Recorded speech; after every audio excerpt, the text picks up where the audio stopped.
question number 152 here, and the question is which area is cultivated by rice only? कौन सा area है जो सिर्फ राइस से कल्टिवेटेड होता है? Let's see the rice one. Here it is, and यहाँ पे 1 आपका है, 2 है, 9 है, 7 है, 8 है.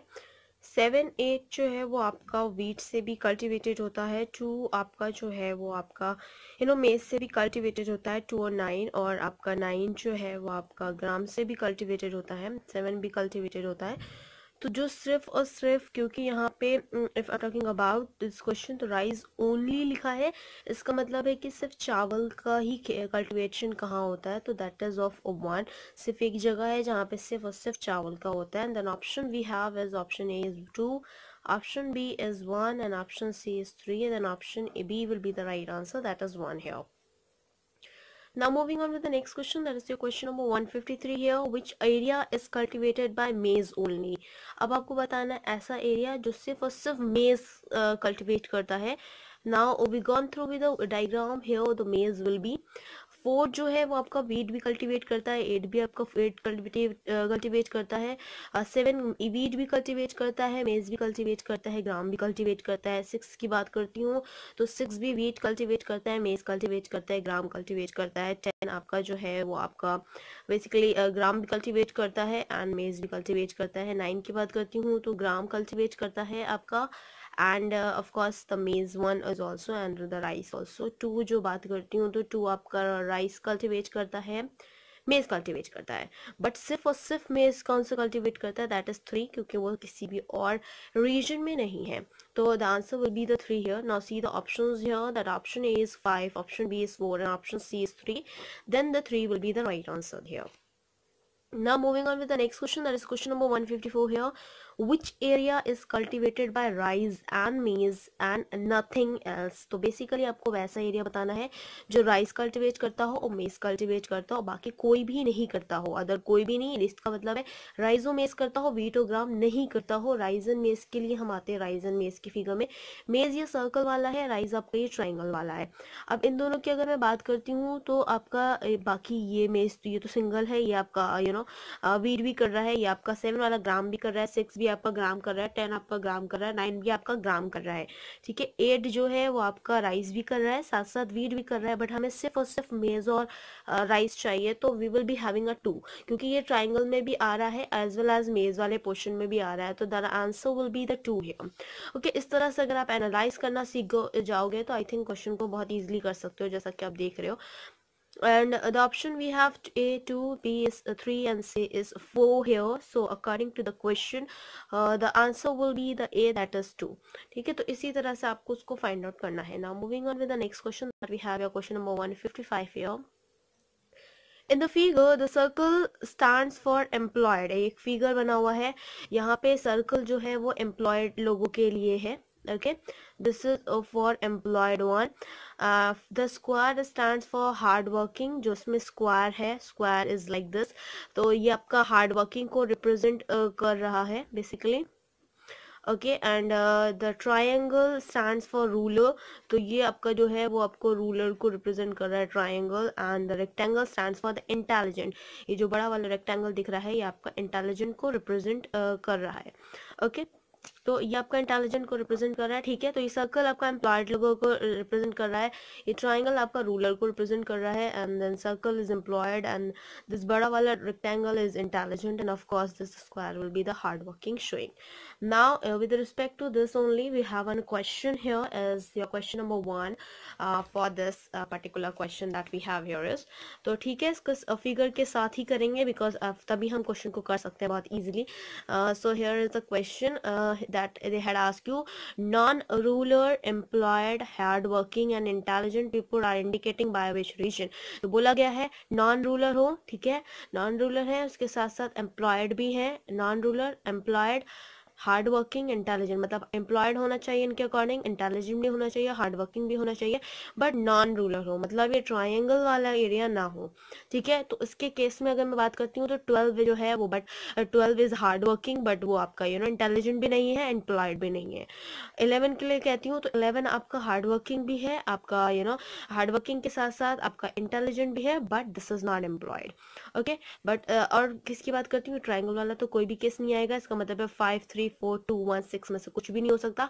ना कंसिडरिंग अबाउट 9 है, और 9 जो आपका है एम्प्लॉयड भी है क्योंकि सर्कल के अंदर आ रहा है, रेक्टेंगल के अंदर भी आ रहा है, that is of intelligent symbol, and ये स्क्वायर के अंदर भी आ रहा है, हार्ड वर्किंग ही है। तो ये 9 एक आ गया। बाकी और देखते हैं कंडीशन। 7 तो सिर्फ एम्प्लॉयड हो रहा है।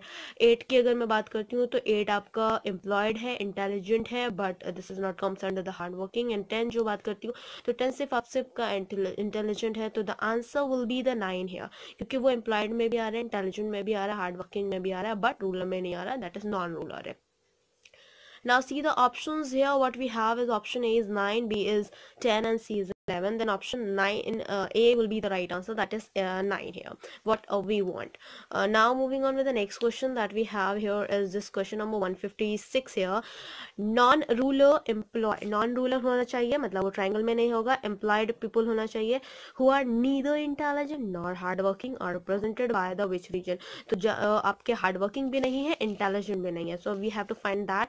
इंटेलिजेंट नहीं है, इसका मतलब ये बड़े वाले रेक्टेंगल में नहीं आएंगे, हार्ड वर्किंग नहीं है, इसका मतलब स्क्वायर में भी नहीं आएंगे, सिर्फ एम्प्लॉयड है, रूलर भी नहीं है, नॉन रूलर है।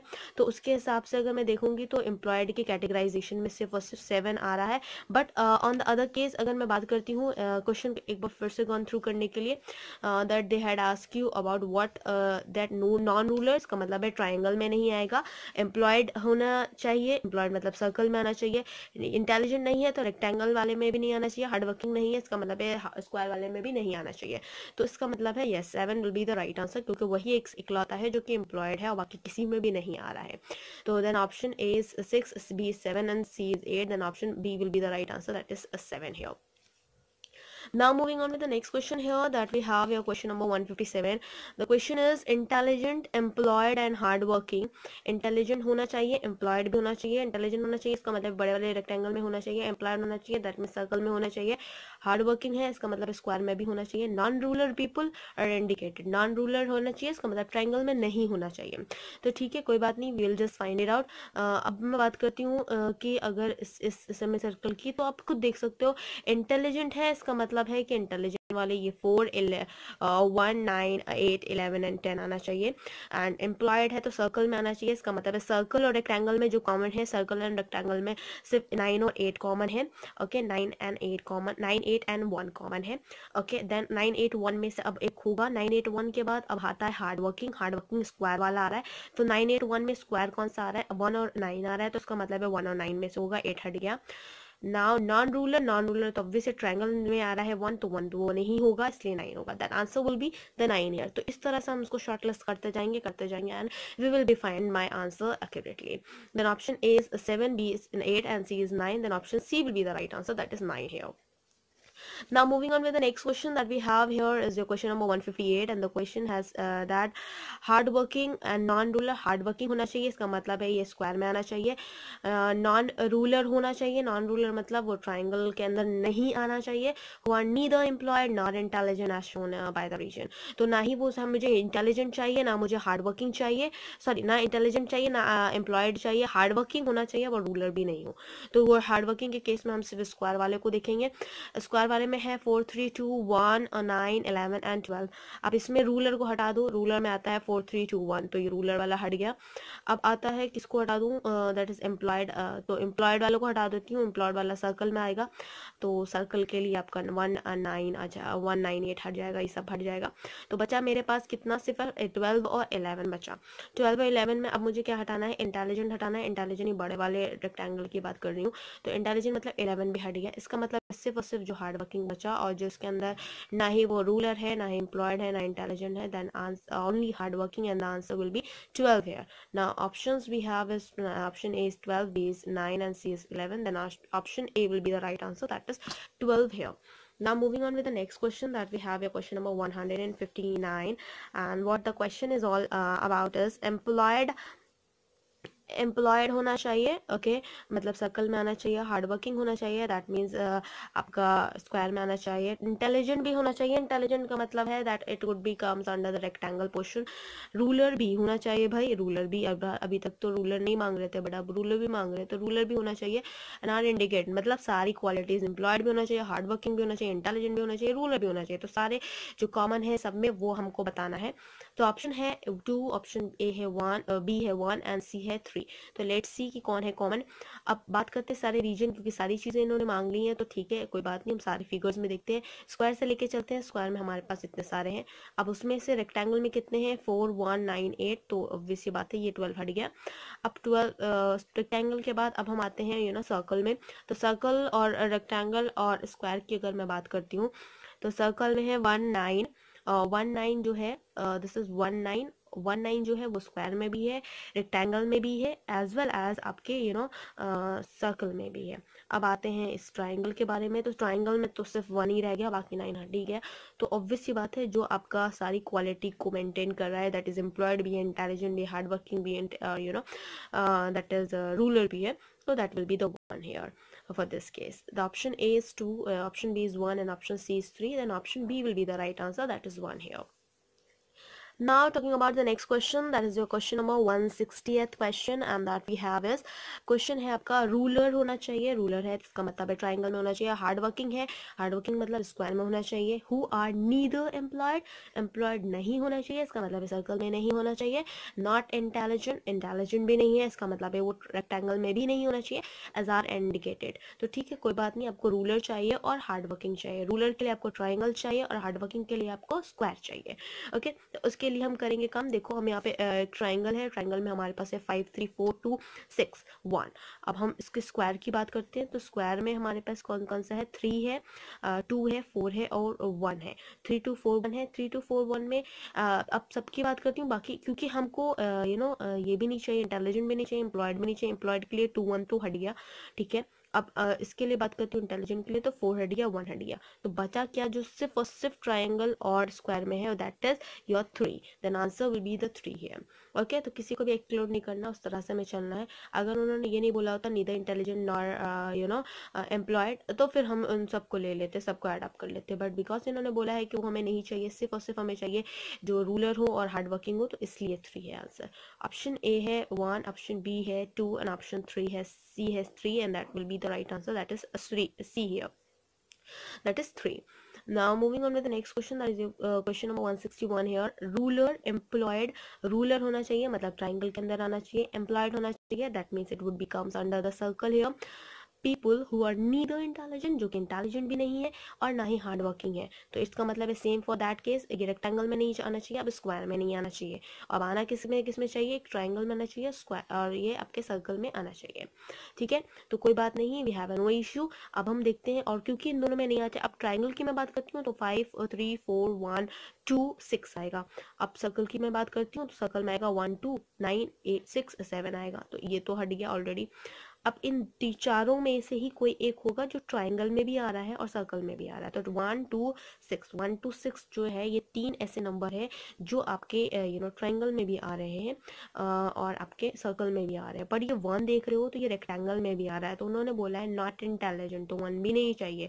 अब आते हैं हार्ड वर्किंग में, हार्ड वर्किंग में 2 आ रहा है, तो 2 भी नहीं चाहिए, ये भी नहीं चाहिए, ये भी नहीं चाहिए। अब बचा गया सिर्फ और सिर्फ हमारे पास क्या पे बचा, यहाँ पे हमारे पास 6 ही बचा, जो कि आपका ट्राइंगल और आपके सर्कल दोनों में आ रहा है, तो that will be the answer will be the 6 only. Now see the options here, option A is 6 and option B है आपका 7 और ऑप्शन सी है आपका 8, then option A will be the right answer, that is 6 here. Now moving on to the next question, that we have your question number 162 here. Here there is a question number 162 here, and the question is ruler people who are hard working, ruler people चाहिए मतलब आपको triangle चाहिए जो कि hard working हो, hard working मतलब square होना चाहिए, एंड एम्प्लॉयड, एम्प्लॉयड मतलब सर्कल होना चाहिए, बट नॉट इंटेलिजेंट, इंटेलिजेंट नहीं होना चाहिए, इसका मतलब रेक्टेंगल में नहीं आना चाहिए, एंड आर एज इंडिकेटेड। तो ठीक है, रूलर पीपुल है मतलब ट्राइंगल होना चाहिए, that triangle and of course that square, triangle square और सर्कल चाहिए आपको, ठीक है। तो ट्राइंगल स्क्वायर और सर्कल में आपको चाहिए। देन ऑप्शंस देख लेते हैं, ऑप्शन ए है 1, ऑप्शन बी है 2 एंड ऑप्शन सी है 3। Now we will be finding out, क्योंकि हमको इंटेलिजेंट नहीं चाहिए, इसका मतलब है सिर्फ ये रेक्टेंगल नहीं चाहिए। अब ट्राइंगल में आता है 5 3 4 2 1 6, उसके बाद सर्कल की बात करती हूँ तो 2 1 9 8 6 7, उसके बाद अगर मैं स्क्वायर की बात करती हूँ तो 4 2 1 3 9 11 एंड 12। अब क्योंकि हमें ये रेक्टेंगल नहीं चाहिए तो इसका मतलब है 4 1 9 8 और 11 ये सारे चले गए। अब आते हैं इन तीनों में, इन तीनों में देखेंगे तो 5 है अकेला, उसमें 3 जो है वो तो आपका स्क्वायर में आ रहा है बट सर्कल में नहीं आ रहा है, तो इसलिए 3 भी नहीं लेंगे। 2 की बात करती हूँ, 2 आपका आ रहा है सर्कल में, वो स्क्वायर में ट्राइंगल में 1 आ रहा है और आपका 6 आ रहा है, ठीक है। तो इस तरह से आ रहा है। अब 6 1 जो है वो ये इंटेलिजेंट वाले में आ रहा है रेक्टेंगल में, तो ये नहीं लेंगे। अब 6 की मैं बात करती हूँ तो 6 आपका ये हार्ड वर्किंग में नहीं आ रहा है, तो इसलिए ये भी नहीं लेंगे। Then answer will be the 2 here. 2 जो है वो आपका हार्ड वर्किंग भी है, 2 आपका रूलर भी है, 2 आपका एम्प्लॉयड भी है। Then answer will be the 2 here. Option A is 1, B is 2 and C is 3, and that B will be the right answer, that is 2 here.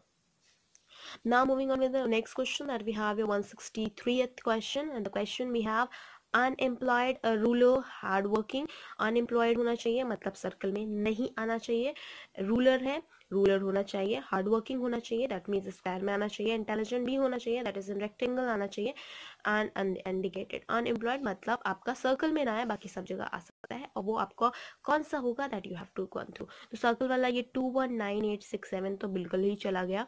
अब इन सारे नंबर्स में 5 3 4 12 11 और 10 में ही हम देखेंगे। तो अब इसमें हम बात करते हैं 5, तो ये आपका ना ही आपका रेक्टेंगल इंटेलिजेंट वाले पोर्शन में आ रहा है, ना हार्ड वर्किंग में आ रहा है, तो नहीं लूंगी। 3 वाला देखती हूँ, 3 वाला रेक्टेंगल में आ रहा है, स्क्वायर में आ रहा है, but it is not coming as intelligent, तो हम इंटेलिजेंट वाले नहीं आ रहा है, तो इसका ले नहीं लेंगे।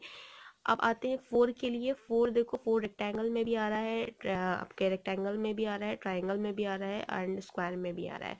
11 आपका स्क्वायर में आ रहा है, रेक्टेंगल में आ रहा है, ट्राइंगल में नहीं आ रहा है। Then answer will be here, the will be the 4 here. Then option A is 2, B is 3 and C is 4। Then option C will be the right answer, that is 4 here. Now moving on with the next question here, that is the 164th question, and the question we have is ruler होना चाहिए मतलब triangle में होना चाहिए, employed people होना चाहिए, इसका मतलब है सर्कल में होना चाहिए, who are neither intelligent, intelligent नहीं है तो इसका मतलब रेक्टेंगल में नहीं होगा, नॉर हार्ड वर्किंग तो इसका मतलब है स्क्वायर में भी नहीं होगा, and are as indicated below. Now we will be gone through with, क्योंकि रेक्टेंगल में भी नहीं आना है, स्क्वायर में भी नहीं आना है, इसके लिए ट्राइंगल एंड सर्कल देखेंगे हम। ट्राइंगल सर्कल की बात करती हूँ तो 5 3 4 1 2 ट्राइंगल में आ रहा है, 6 एंड सर्कल में आ रहा है 2 1 9 6 8 7। तो इस ये तो नहीं लेंगे 5 3 4 क्योंकि सर्कल में नहीं आ रहा है। अब 2 1 9 8 6 एंड 7 देखेंगे। अगर मैं इन सब की बात करती हूँ तो 1 और 9 और 8 ये आपका इंटेलिजेंट और हार्ड वर्किंग में आ रहा है, 2 भी आ रहा है, तो ये नहीं लेंगे। अब इसके केस में सिर्फ बचा क्या, 7 जो है वो सिर्फ एम्प्लॉयड है आपका, रूलर नहीं है, तो it will be the 6 here, जो कि रूलर भी है और आपका एम्प्लॉयड भी है, बट ना ही इंटेलिजेंट है ना ही आपका हार्ड वर्किंग है, that 6 will be the right answer. Now we'll see the options here. Option A is 6, B is 7 and C is 8, and then option A will be the right answer, that is 6 here. Now moving on with the next question that we have here, question number 165, that what we have to discuss here. And the question we have, in the figure of the smaller triangle, अब एक figure है, ये new figure है आपका. In this figure the smaller triangle represent the teachers, में जो छोटा वाला ट्रायंगल है मतलब ये छोटा वाला ट्रायंगल ये आपका रिप्रेजेंट क्या कर रहा है, that is representing the teacher here. The big triangle is representing the politician, ये बड़ा वाला ट्राइंगल जो है वो आपका पॉलिटिशियन को रिप्रेजेंट कर रहा है. The circle is representing the graduates, ये सर्कल जो है वो आपके ग्रेजुएट्स को रिप्रेजेंट कर रहा है. And the rectangle is the member of parliament, rectangle जो है वो आपके मेंबर ऑफ पार्लियामेंट को रिप्रेजेंट कर रहा है. Okay, member of parliament. Okay, the different regions are being represented by the letters of English alphabet. तो different regions हैं, वहाँ पे आपको different alphabet से उन्होंने represent किया हुआ है. If इस क्वेश्चन की अगर मैं बात करती हूँ तो ये क्वेश्चन जो है वो आपका एसएससी के क्वेश्चन पेपर में पूछा गया है, and that is also an important exam of India. So of course आपको बहुत केयरफुल रहना पड़ेगा। अब बड़े वाले अगर मैं ट्रायंगल की बात करती हूँ तो उसमें रिप्रेजेंट जो कि पॉलिटिशियन को रिप्रेजेंट कर रहा है उसमें एल है, डी है, एफ है, आपका एच है, जी है, बी है। अब छोटे वाले के लिए बात करती हूँ, ई डी एफ है। अगर मैं ये मेंबर ऑफ पार्लियामेंट की बात करती हूँ तो यहाँ पे एफ एच जी है, एंड अगर मैं सर्कल ग्रेजुएट्स की बात करती हूँ बी एफ जी ए है। ठीक है, तो अब they had ask you who among the following are graduates और टीचर्स बट नॉट पॉलिटिशियन। तो बेसिकली आपको बताना है जो ग्रेजुएट भी हो, टीचर भी हो, बट पॉलिटिशियन नहीं हो। तो भाई ग्रेजुएट के लिए आते हैं F G B A. F G B A में टीचर देखेंगे हम, टीचर है आपका ई डी और एफ, ई डी एफ है। और उसके बाद पॉलिटिशियन आपके आते हैं L D F G H N B. तो उसके अकॉर्डिंग अगर हम बात करते हैं पॉलिटिशियंस जो कि आपके आ रहे हैं, तो हमें चाहिए कि वो पॉलिटिशियंस नहीं है। तो आपके उसके हिसाब से अगर देखोगे तो यहाँ पे आंसर आप देख सकते हैं, यहाँ पे ए हो सकता है और आपका एक ई हो सकता है। ए और ई जो पॉलिटिशियन नहीं है, तो ए और ई पॉसिबिलिटीज है, क्योंकि ये टीचर्स भी हैं, ग्रेजुएट्स के भी कंसर्न अंडर आते हैं, and of course they are not, यहाँ पे बोला गया है दे आर फॉलोइंग ग्रेजुएट्स और लगा है, इसका मतलब है ग्रेजुएट भी हो सकते हैं, टीचर भी हो सकते हैं, दोनों होना कंपलसरी नहीं है। तो you have to be very figure out कि ग्रेजुएट हो सकते हैं, टीचर हो सकते हैं, पर पॉलिटिशियन नहीं हो सकते। तो भाई अगर मैं ग्रेजुएट्स की बात करती हूँ, एफ जी बी ए है, तो एफ जी बी तो तीनों पॉलिटिशियन आ गया, तो ये तो लूंगी नहीं, ए आ गया यहाँ पे। अब बात करती हूँ टीचर्स की, तो ई डी एफ है, डी एफ तो पॉलिटिशियन है, ई नहीं है, तो ए और ई में से कोई भी हो सकता है। ऑप्शन ए है G H A E and B G, that is option B will be the right answer, that is A E here. This is an important question, as I told you this has been asked in the SSC question paper. Now moving on with the next question that we have as 166th question of the session. This is the question number 166. Who among the following politicians are graduate but not the member of parliament? अब आपको politicians में से बताना है जो कि graduate तो है but member of parliament नहीं है। तो graduate है, graduate मतलब circle में आएगा, it means FGBA होगा। politician भी है, इसका मतलब है A तो होगा नहीं, BFG होगा, but member of parliament नहीं है, तो FG तो है ही member of parliament, that will be the answer, will be the B here. Now see the options here. Options we have is एक अब तो बी हो गया, ठीक है। उसके बाद दूसरा भी, क्योंकि यहाँ पे दो पॉसिबिलिटीज दी, एक या तो बी हो सकता है और या तो फिर दूसरा जो हमारा मेंबर ऑफ पार्लियामेंट है वो हमारा ए है, बी है और यहाँ पे सी भी है, सॉरी सी भी है। C will be, B and C will be the right answer, and that is option A is D L L B and B BC, that option C will be the right answer here. Okay, now moving on with the next question that we have here is the question is 167. Who among the politicians, कौन से ऐसे politicians हैं जो ना ही आपके teacher है और ना ही आपके ग्रेजुएट हैं? तो politicians को just we will be finding out, and उसके बाद हम फाइंड आउट करेंगे टीचर भी नहीं है, ग्रेजुएट भी नहीं है, एंड politicians तो ये हो गए LDFHGBC। उसके हिसाब से अगर हम politician की बात करते हैं तो हमें चाहिए कि ग्रेजुएट भी ना हो, तो ग्रेजुएट तो BCFG है, और आपके टीचर्स DF है, तो ये इसके छोड़ के अगर मैं बात करती हूँ तो आपके पास यहाँ पे H और L की पॉसिबिलिटी रहती है। बट अगर मैं इसके केस की बात करती हूँ कि जो आपके टीचर भी नहीं है और उसके साथ साथ आपके ग्रेजुएट्स भी नहीं है, for that there will be the two possibility, as I told you, L हो सकता है और H हो सकता है, and that will be the right answer. Then option A will be LH, and that's CD and DE, and that option A will be the right answer, that is L and H. Now moving on with the next question that we have here is your 168th question, and the question is who among the following members of parliament is graduate as well as teacher? कौन सा member of parliament है जो graduate भी है और teacher भी है? तो let's see the options, see the figure here. कौन सा ऐसा ग्रेजुएट है, ग्रेजुएट मतलब ये आए जो मेंबर ऑफ पार्लियामेंट भी है और टीचर भी है, दैट इज एफ, क्योंकि यही एक है जो टीचर भी है, मेंबर ऑफ पार्लियामेंट भी है और ग्रेजुएट भी है, then F will be the right answer. Option A है जी, ऑप्शन बी है एफ, एंड ऑप्शन सी है C, in that option B will be the right answer, that is F here. Okay, तो इस तरह से आपको find out करना है. Now we will be moving with the next question that we have your question number 169 here, and the question as you can see here, this is had been drawn with a triangle, square, some of a square and a rectangle, and this question has been asked in the MBA question paper, and that is also an important question of India, that is a important competition that is in India's that held it.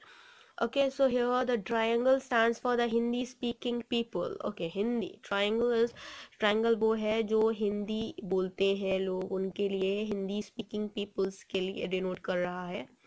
Okay, now the circle is for the French speaking circle. ये जो छोटा सा circle दिख रहा है ये आपका French speaking वालों के लिए है. And the another is square is for English speaking. Square जो है वो आपका इंग्लिश स्पीकिंग को रिप्रेजेंट कर रहा है. And rectangle is for German speaking. Rectangle जो है वो आपका जर्मन स्पीकिंग लैंग्वेज को डिनोट कर रहा है. ठीक है, तो ये आपका मैंने बना दिया. अब what they had asked you in the above diagram which are the following statement is true. आपको बताना है जो ऊपर अभी ये डायग्राम बना हुआ है इसमें कौन सा वाला आपका ट्रू है. तो they had told you all French speaking people speak Hindi also. All French देखते हैं, फ्रेंच भाई और फ्रेंच ये रहे French. All French speaking people speak Hindi also. Hindi सारे ही फ्रेंच वाले हिंदी बोलते हैं. तो भाई हाँ, इसमें तो दिख रहा है क्योंकि जो है वो हिंदी स्पीकिंग को दिखा रहा है, तो सारे ही फ्रेंच वाले हिंदी दिख रहे हैं. ठीक है, ये तो ट्रू लग रहा है. Let go through with another one. All German speaking people speak English and Hindi. तो ऑल जर्मन वाले क्या इंग्लिश हिंदी सब बोल रहे हैं. इंग्लिश वाला तो आपका रहेगा ये स्क्वायर वाला, और ये हिंदी वाला तो ट्रायंगल. तो थोड़े थोड़े बोल रहे हैं, सब तो नहीं बोल रहे. तो नहीं, ये नहीं हो सकता. B will be the not right. Okay, अब सी वाले को चेक करते हैं. C is all French speaking people speak English. सारे फ्रेंच वाले क्या सारी इंग्लिश बोलते हैं? सारे इंग्लिश वाले नहीं, some of the French is speaking English, तो सभी नहीं होगा. देन उसके हिसाब से option A will be the right answer, that all French speaking people speak Hindi also. That option A will be the right answer here for this question. Now moving on with the next question, that is your question number 169 that we have here is, this is your question number 170. in a diagram which one of the following statement is true. कौन सा statement true है आपको ये बताना है. The option A is there are some people who speak all the 4 languages. The second option is some German speaking people can speak either Hindi or English. All German speaking people speak French but not German. तो ये तो हो ही नहीं सकता. This is not possible. There are some people who speak all the 4 languages. ये भी नहीं है क्योंकि जर्मन इंग्लिश और हिंदी बोल रहे हैं बट वो फ्रेंच वाले नहीं बोल रहे थे, तो ये नहीं होगा. Some German speaking people speak English and Hindi. इस पर मैंने बताया भी था आपको कि कुछ जर्मन है जो कुछ इंग्लिश और कुछ हिंदी बोल सकते हैं. Some of are there. So the option B will be the right answer for this question. Now moving on with the next question, that is your question number 171. In the above figure, which one of the following statement is not true? कौन सा नहीं है true? The one was German speaking people cannot speak French. German वाले क्या speak नहीं बोल सकते, ये तो true है. But इन्होंने बोला है कि कौन सा true नहीं है, क्योंकि German वाले French नहीं बोल सकते, ये डायग्राम से शो हो रहा है. Know French speaking people can speak German. कोई भी जो फ्रेंच बोल रहे हैं वो क्या नहीं बोल सकते आपके, तो आपको ये बताना है. तो that is also and true. And the C one is some Hindi speaking people can speak French and English and German as well. Some Hindi speaking people, some Hindi मतलब कुछ हिंदी वाले आपके फ्रेंच बोल सकते हैं. भाई फ्रेंच वाले तो ओके फ्रेंच बोल सकते हैं, इंग्लिश बोल सकते हैं, जर्मन बोल सकते हैं, पर that is not true for this, and this option C will be the right answer for this. ये statement जो है वो आपका statement true नहीं है. Okay, now moving on to the next question that we have here, 172th question, and the question is the following figure represents a set of person. ये following figure है जो कि represent कर रहा है एक set of persons को. The triangle represent the educated person. ये triangle आपका एक educated person को represent कर रहा है. The rectangle represent policeman. चलो कोई बात नहीं, इसको ये represent कर रहा है, triangle जो represent कर रहा है that is representing the educated persons, and जो ये rectangle है that is representing the police men. The bigger ellipse represent the road tax player. यहाँ पे road tax पेयर्स जो है वो है, और स्मॉल वाला जो इलिप्स जो रिप्रेजेंट कर रहा है that is representing the shopkeeper.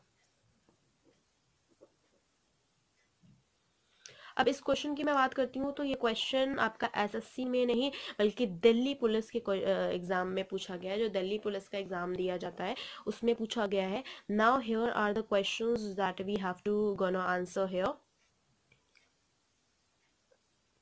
So looking at the figure, it can be said that the option is all the statements are correct, and the B1 is some persons are neither shopkeeper nor a policeman are educated.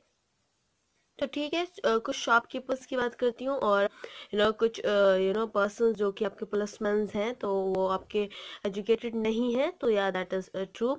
Some persons who are either shopkeeper or a policeman and that wrote attacks and are also educated, and that is also true. The option A will be the right answer. That is, all the statements are correct here. Now moving on with the next question that we have with related to this only, and that is 173th question that we have here is. The question 173 we have is, according to this figure, it follows that option is policemen do not pay road tax. Policemen pay road tax नहीं pay कर रहे. B is some shopkeepers are educated. कुछ shopkeepers आपके educated हैं. And the third one is some policemen are shopkeepers. कुछ policemen shopkeepers हैं. So of course the option that some shopkeepers are educated, this will be the right answer according to the figure. Now moving on with the next one, that is 174. From the above figure, it can be concluded that option A है all educated policemen pay road tax. सारे educated policemen जो है वो road tax pay करते हैं. B is your all educated shopkeepers pay road tax. सारे ही educated shopkeepers जो है वो road tax pay करते हैं. या all road tax paying policeman are educated, जितने भी रोड टैक्स पे करते हैं पुलिसमैन वो सारे एजुकेटेड हैं. Then option C will be the right answer according to the figure here.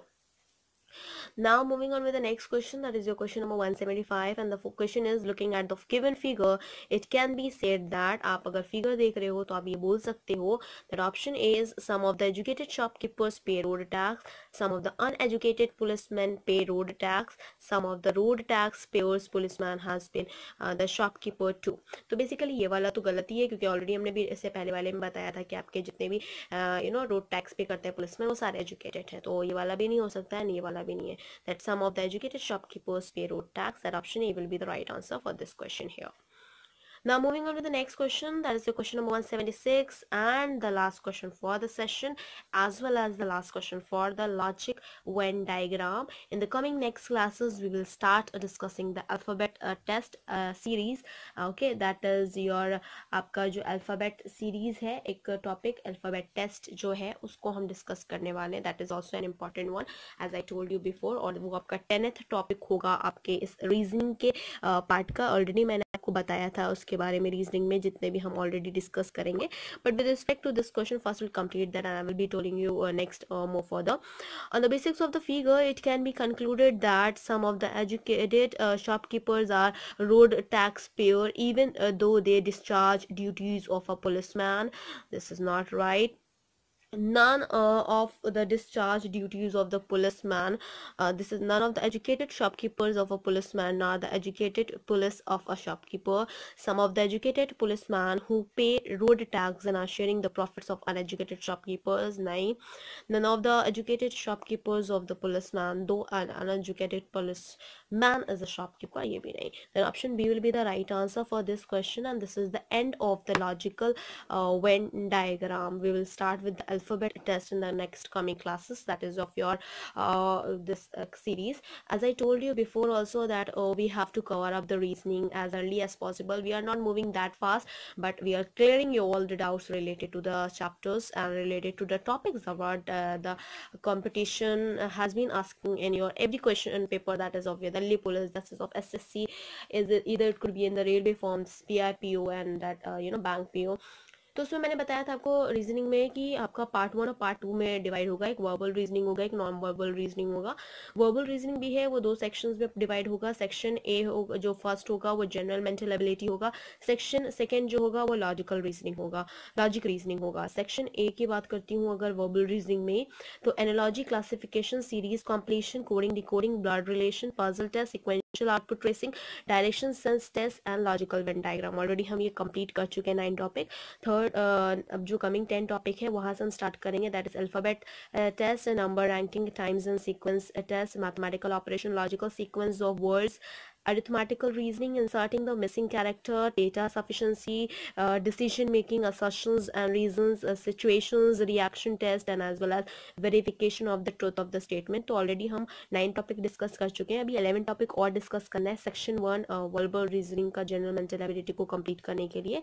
फिर सेक्शन 2 है जो कि आपका लॉजिक रीजनिंग है, जिसमें logic, statement argument, statement assumptions, statement causes of action, statement conclusion, deriving the conclusion for the passages and theme detections, question statement, miscellaneous logical problem, जितने भी होंगे वो हम कवर अप करेंगे।